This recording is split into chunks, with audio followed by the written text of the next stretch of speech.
Press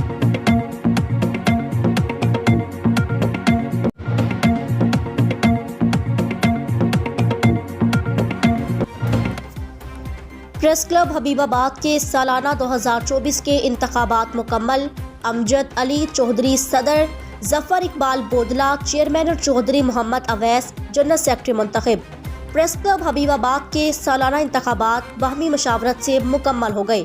امجد علی چودھری صدر، ظفر Iqbal Bodla chairman اور چودھری محمد Owais general secretary منتخب ہو گئے، جبکہ شاہد جاوید سرپرست، وسیم شہزاد نائب صدر، سید خادم حسین نائب صدر، حافظ محمد اقبال صدر electronic media, Naveed Qadri vice chairman منتخب ہو گئے۔ Chief executive press club Rashid Ahmed Naeem نے منتخب نمائندگان سے حلف لیا۔ علاقے بھر سے سیاسی و سماجی اور صحافتی تنظیموں کی جانب سے منتخب نمائندگان کو مبارکباد کا سلسلہ جاری ہے۔ رپورٹ غلام محی الدین۔